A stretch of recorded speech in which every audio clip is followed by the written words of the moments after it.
All right, it's 9 o'clock. So our very last class. Finished your papers, paper 2, which is the hardest thing I graded of all of my papers, but it was really fun to grade. Some of y'all really had some very interesting insights. I know it's a long paper. I'm curious if you were to get in a debate over Thanksgiving about healthcare at all, I'd be really interested in what your debates were all about.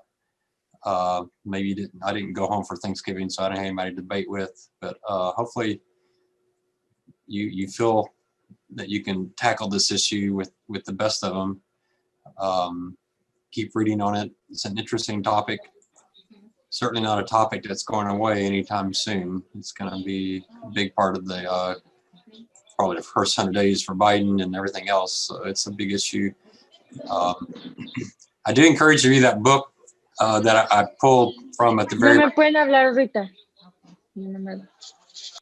So yeah, that last book written by those two gentlemen, I think is a book you find really fascinating. My summary is okay, but the book itself, pretty amazing. A lot of details that are just amazing how complex these issues are.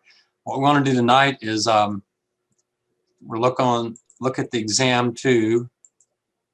Make sure we understand it. So your exam is Tuesday, December 8th. It starts at 7. Your first question is due at 7, just like we did for the first exam. Write it up. So the first question is the ALM question. You can find this if you look at class YouTube 25 at 14. That's where I start talking about the ALM. There's quite a bit there. It's in the class notes. You got to put it into your own words, but it's all there. It's several pages long. That's where you talk about things like the short straddle, explaining the short straddle and annuities. So it's a tough question. It's the only tough essay question on this exam. I like the first exam where you had two pretty bizarre ones. So I'm not going to go through all that again, but definitely talk about the two scenarios: rates rise and rates fall, and what each of those mean for the life insurance industry, especially annuities. So it's all in the class notes. Y'all interrupt me as we go if there's something you have a question on. The second one is probably the worst question on the exam as far as score goes. We don't have time to get into it again, but it's in the class notes. There's, LX is the number of people alive at the beginning of the year. DX is the number of people who died during the year, but we're assuming they all died at the end of the year, and that's pretty important. NPX is the mortality rate, so the living, how many people live. So if you're doing 5P25, it's how many 25-year-olds will still be alive in 5 years. And NQX is the mortality rate. Y'all remember Q was in the formula for the first article for the first paper. So 5Q25 is what percentage of the 25-year-olds will be dead in 5 years. So those are the symbols that you need, and then just know when you combine them with two people, there's more choices than just two. You've got P times P and Q times Q, but you also have P times Q and Q times P's. So remember that. But I talk about it. You'll just have to go back and do this again. So it's class YouTube 21, starting at 59:20. Boy, that seems really far into it. I'm going to double check that. That doesn't seem logical to me. But it starts in video 29.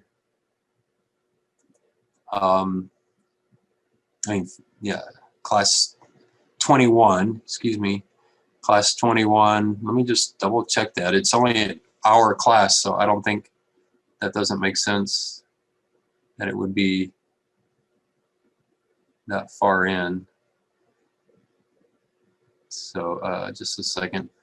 But anyway, I'll try to get you a link here as we're getting into this. So class 21.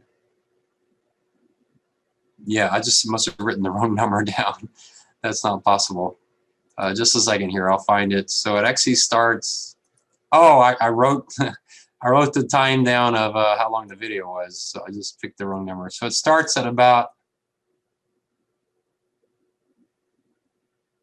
21 minutes. Sorry about that. So at 21 minutes, you should have that discussion. On the exam, I'll give you some easy ones, really easy ones, and I'll give you some more complicated ones. So if you know the basic formulas, it's on page 61 of the notes. If you just know those formulas, you should be able to figure a lot of them out. And you remember my little trick that I talked about in class. If you can't exactly remember how it works, then go to the mortality table and just look at the symbols and the numbers in the mortality table, and you might be able to figure out just by looking at that. It's not a big part of the, well, I mean, it's about 12% of the exam. So what bothers me with this question is the students that leave it completely blank. So you definitely don't want to do that. It is an open book exam, but if you study for it as if it's an open book exam, you're going to do really horribly. You need to study for it like it's a closed book exam, because you're going to be very time constrained. So at 7 o'clock, I'm going to send this question out. I might have multiple versions of it just to make sure people aren't comparing notes. So yours might be slightly different questions than somebody else. And you'll have 20 minutes. So if you turn it in at 7:21, it won't count. So you have a little bit of a time crunch here. So you can submit, and I'll set this up this weekend. You can submit question 1 at any time once I get it set up in Blackboard, similar to what we did on exam 1. And then you got to make sure you know these questions. Now, these next set of questions, I'm going to send them all at the same time to you, and you have 40 minutes. So this one's going to be a little tough. You got to really watch your time on this. So you might start with the hardest one, which is the endowment. The very last one, the creative product, you might do that second, but then watch your time, because if you get stuck on this one, you can't solve it, you need to make sure you get the easy ones. So the first 3 are easy ones. You can probably do all 3 of these in under 5 minutes. And so that'll give you 25 minutes for these last 2. But watch your time, because I'm going to send them all at once. I'm not going to send them one at a time. Remember how we do this? Most of them, you'll just give me the formula. Part of the first couple of ones, I'll just ask you to give me the formula using symbols without doing anything from the table. I'll have you price a couple of them. The endowment life is the one where I like you to do price it, give me the price for it, and then walk me through all of the steps. You can do this exam in Excel if you like. I'll have to make sure I remember to give you the mortality table. I think you have the mortality table in Excel. So I would make sure you have the mortality table open in Excel so that you can actually do these in Excel. So that's really important on question 3. You can do them by hand, that's perfectly fine, but I think you're going to save yourself a lot of time if you build them in Excel. And the nice thing about the last question is that you can check and make sure it works. So here, these are class is 22, 23, and 24 of the YouTubes. So it's all of them. I go through several products here, so you'll need to look at all of those.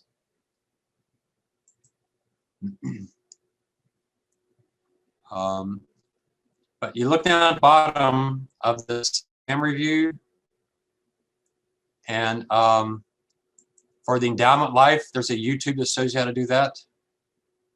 So this is an extra problem in addition to the one I worked in class. This one does it by hand in written form, like we're doing a written exam, so it'll be a little different. But you might load this YouTube, look at the problem. Well, here it is right here. Here's the problem. You might work the problem in Excel and then check it against the YouTube and make sure you got the right answer. All right. Any questions up to this point? Most students do really well on this third one, except for the really tough problem. Now, the really tough problem, I gave you a couple of them. I think one at the end of class 23 and one in class 24. There's one I actually sent you or put it on Blackboard for you to work. You might go back and rework that one. I think within the classes, I might have done as many as 3 of them. So you should have plenty to practice with, just to get familiar with them. I haven't written the exam yet, so I don't know how many of these. If I do different questions for different students on this one, they'll probably be similar with one minor change. I slightly change a number, just so I make sure everybody's doing their own work. But any questions on this one? This one looks a lot more intimidating than it actually is. And that is a big part of the exam. I'm giving you 40 minutes, and it should take you about 30 minutes. But 30 minutes out of 75, you can see that's about, what, 40% of the exam or 30% exam or something. So it's a big chunk of the exam. Then the joint life, there's 2 questions here. So you got to be careful here. There's 2 questions. One is actually pricing it. And the second one is comparing that to buying 2 term. And I want you to actually compare the joint to the 2 term. All right, so do just like I do in the video. So this is class 24 YouTube at 18, right at 18 minutes. So you can see me walk through that entire example. Plus, if you go down to the bottom of the exam review, there's another one down here that you can work and practice. So you've got a couple there you can practice. I might have done 2 in class too. I mean, 2 on the videos, so you have even more practice there. So you have a practice tutorial here that shows exactly how to do the comparison of the products. And then you have the YouTube in class that works as well.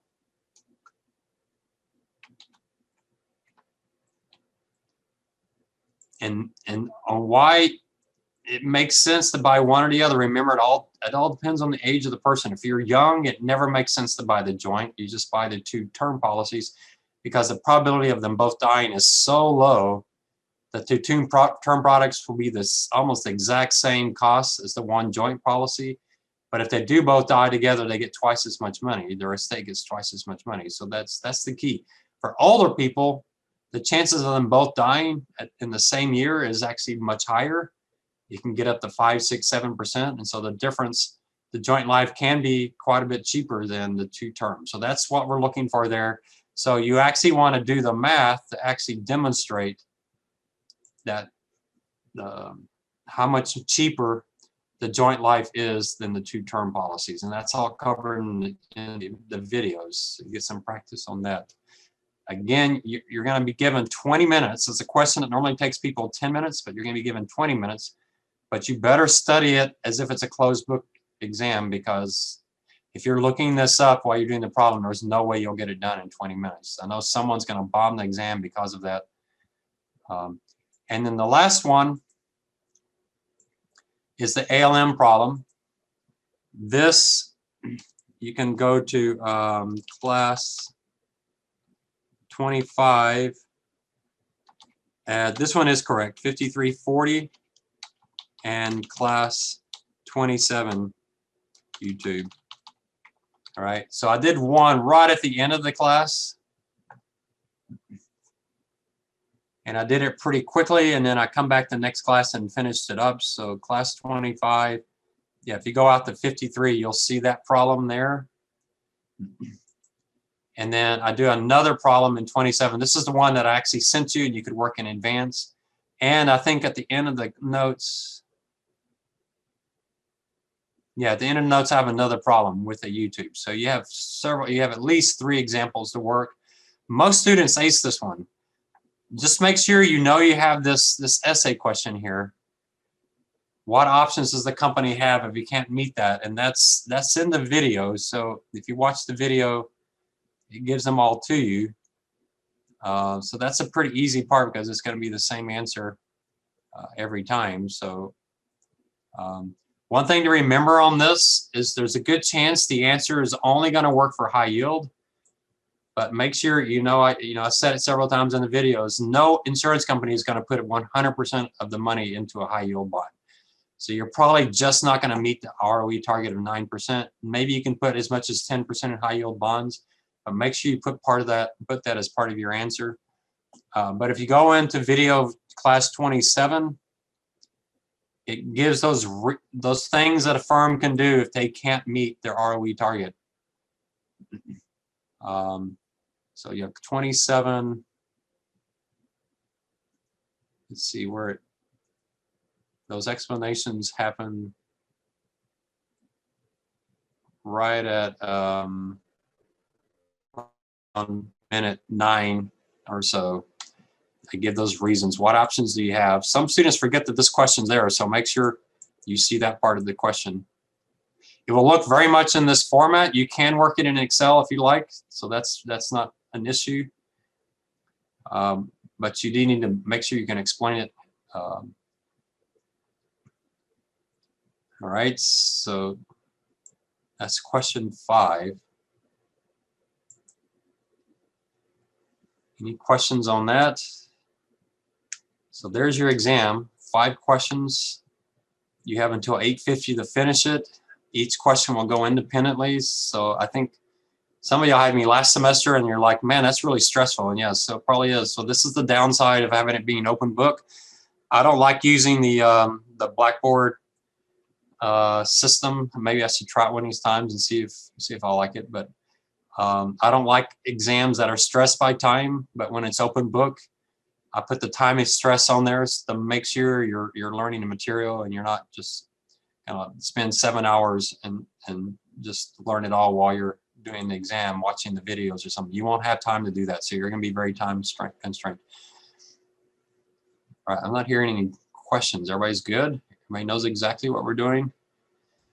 Yes, sir. Now, if you have some technical problem at 7 o'clock, you can email and we can talk. If we have to reschedule you at a different time, if we do that, I'm going to have to rewrite all of the questions. So I really don't want to do that because it's twice as much work for me. I'll probably have several different versions of it. So maybe I'll make one version just as a backup in case we have to have someone do it as a makeup. But I prefer that everyone be on get on a machine that has good connections. If you have issues like that, contact me in advance. We'll figure out how to work this out. All right, the last thing we have is on the participation points. So the last thing on participations is just prove to me that you're engaged in the videos while you're watching them. You can send me your class notes. If you did them in hand, you can do some kind of video where you kind of flip through all your class notes. You can just email it to me. You don't have to put it on Blackboard. I've had some students, they'll just take the actual class notes and send that to me. And if you just send me the class notes, you won't get any credit for that. So now if you took your notes inside of the class notes, just make sure you have it highlighted in some way so I can tell what you added to the class notes. So I hope you've been doing that. So just email it to me. I need it probably by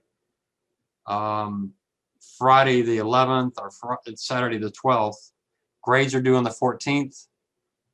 I think I got most of your paper 2s. Some of y'all might be a little late on that. If you are, I need papers by that Friday the 11th if I'm going to get everything in.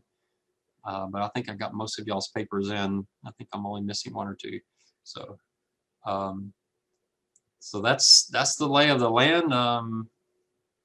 If you did well in the class, if you ever need a recommendation for a job or a reference for graduate school, definitely do it. If you kind of did iffy in my class, you can contact me and see if I could still, you don't want me to do a recommendation if you made a D-, but if you made an A or a high B, I do recommendations. I probably average 3 or 4 recommendations a week.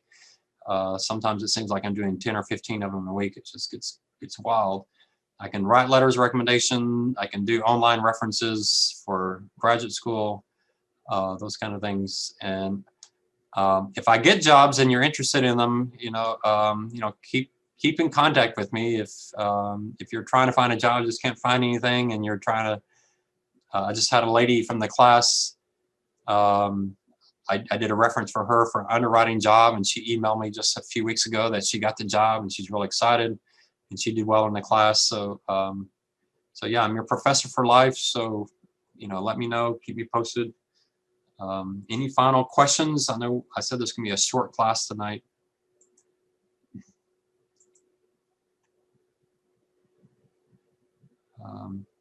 All right, if you have questions on the exam, you're more than welcome to call me.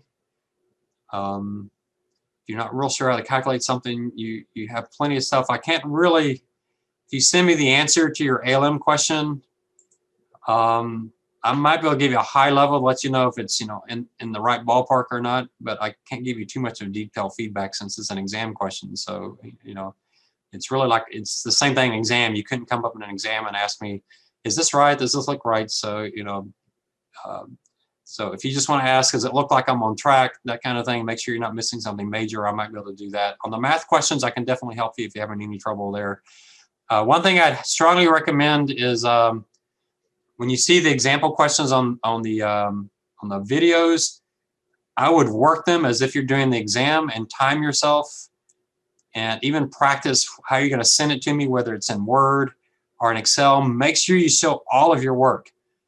Because if you have a math error, I cannot give you any credit, any partial credit, unless you show me the work. Write out formulas without numbers and put the numbers in. So make sure if you're doing in Excel, I can kind of follow you in Excel, but if you're doing it in Word, just make sure you're typing everything out, just like I said for the first exam. All right, I'll stay on if you have questions, but otherwise we're done.